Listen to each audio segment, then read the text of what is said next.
आतंकवादियों को पनाह देता है और फिर किस प्रकार से डिनायल में रहता है। अभी मैडम ने कहा पाकिस्तान की रियलिटी को हमने एक्सेप्ट नहीं किया।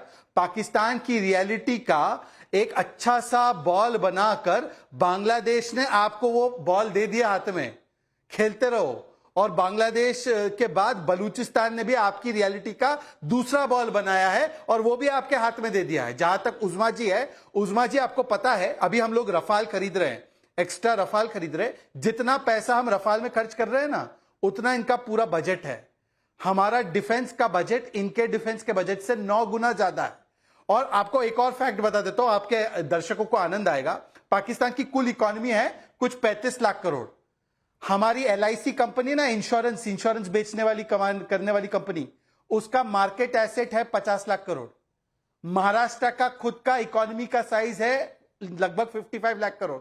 और भारत का तो इकोनॉमी का साइज छोड़ ही दीजिए, आपकी कल्पना के बाहर है। पर कल्पना के बाहर एक्शन भी होने वाला है। इसीलिए जनरल मुनीर कहां हैं, इसीलिए शहबाज शरीफ अस्पताल में हैं, इसीलिए पाकिस्तान के जो एक के बाद एक रेजिग्नेशन हो रहे हैं आर्म फोर्सेस में, इसीलिए आज ऑफिसर से लेकर सोल्जर्स कह रहे हैं हमें नहीं लड़ना है। तो ये जो इकोनॉमिक घेराबंदी, जो डिप्लोमेटिक घेराबंदी और जो जलबंदी हो रही है पाकिस्तान की, अब इसी की वजह से ये पाकिस्तान की स्थिति इस प्रकार के डर के माहौल में तब्दील हुई। बिल्कुल सही कह रहे हैं मुकीम अहमद साहब।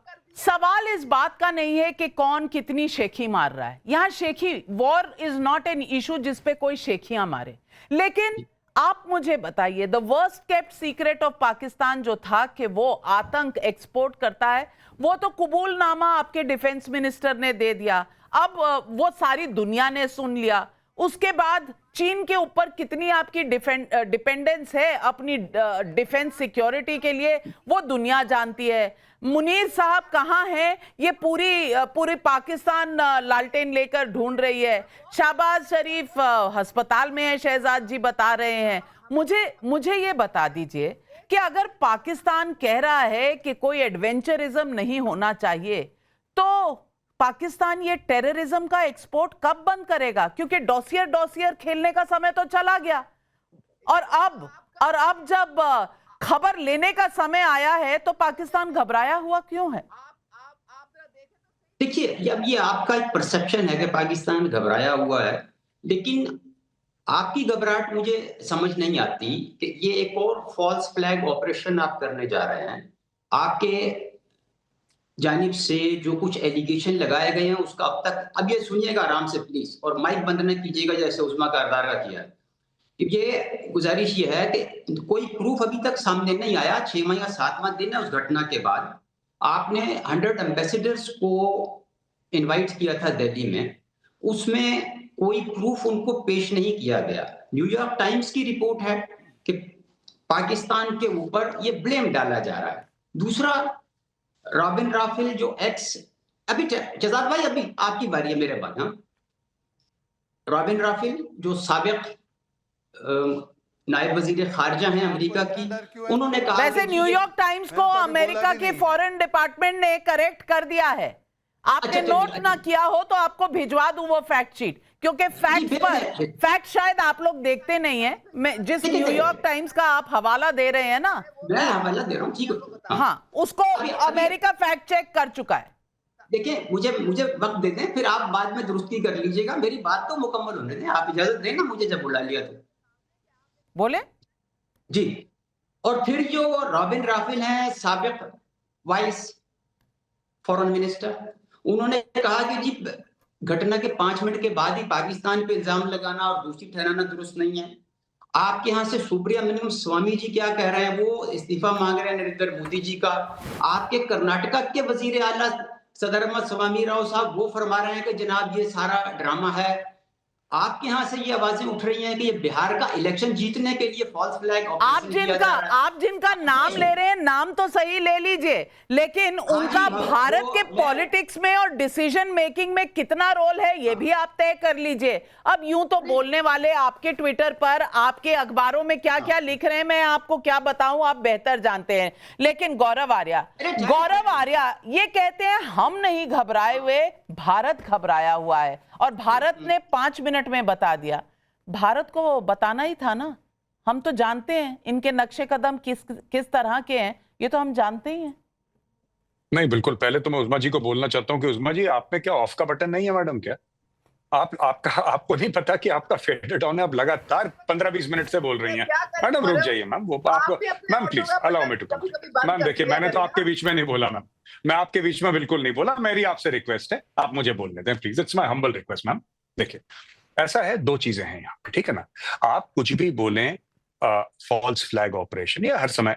अब वो साहब जो थे, वो टाई पहने हुए हैं, पाकिस्तान के पैनलिस्ट, मैं माफी चाहता हूं, मैं उनका नाम नहीं जानता। वो कह रहे हैं कि साहब, ये जो पूरा मामला है ना, एक साबिक किसी अमेरिकन ऑफिशियल ने ये बोला है कि 5 मिनट, वो इसीलिए साबिक है क्योंकि वो बकवास करती थी। Now she does not have a job, she is gone, retired. और ये रैंडम किसी गोरे को पकड़ना और ये सोचना कि क्योंकि गोरे ने बोला है तो ये सुपीरियर स्टेटमेंट है। अरे, उसका औहदा क्या है? किस कुर्सी पे बैठी है? साबिक है ना, तो साबिक को take it with a pinch of salt. साबिक तो कुछ भी बोलते हैं, इट डजंट मैटर, है ना? उसको पूरा पाकिस्तानी मीडिया प्ले कर रहा है। दूसरी चीज मैं आपको बताता हूं कि द वे वी थिंक, ये आप कहते हैं कि 5-10 मिनट के अंदर प्रूफ कैसे मिल गया? पूरा का पूरा इस्लामिक जिहाद कश्मीर में पाकिस्तान ने शुरू कर रखा है, ठीक है? और अगर आप मेरी बात समझें तो मैं ये कहना चाहता हूं कि भारत प्रूफ ढूंढ ही क्यों रहा है इस चीज में? If it is terrorism, it is de facto Pakistan. हमारा रिस्पॉन्स होना चाहिए कि अगर कश्मीर में कोई भी वाकया होता है, वो करने वाला पाकिस्तानी हो या लोकल हो, उससे कोई फर्क नहीं पड़ता। Immediately within 5 minutes there should be a response along the line of control. कहानी खत्म।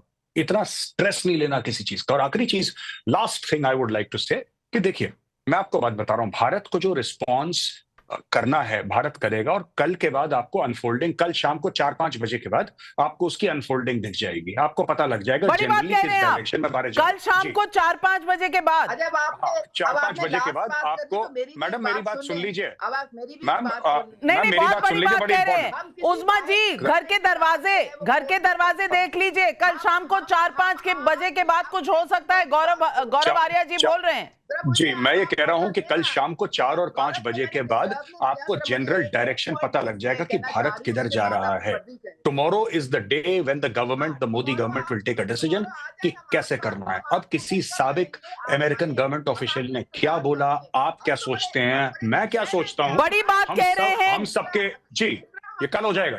कल के बाद, कल फैसला है, कल फैसले की दिन है, कल फैसले की रात है। कल के बाद आपको, फिर उसके बाद जो भी होना है, बिल्कुल, कल 24 घंटे की मोहलत है, तय हो जाएगा कल भारत कौन सी जगह, कौन सा टाइम इस्तेमाल करेगी, कब, कहां और किसको टारगेट करेगी। ये तय हो चुका है। कल का दिन बड़ा दिन है और पहलगाम का बदला लेने का समय आ गया है।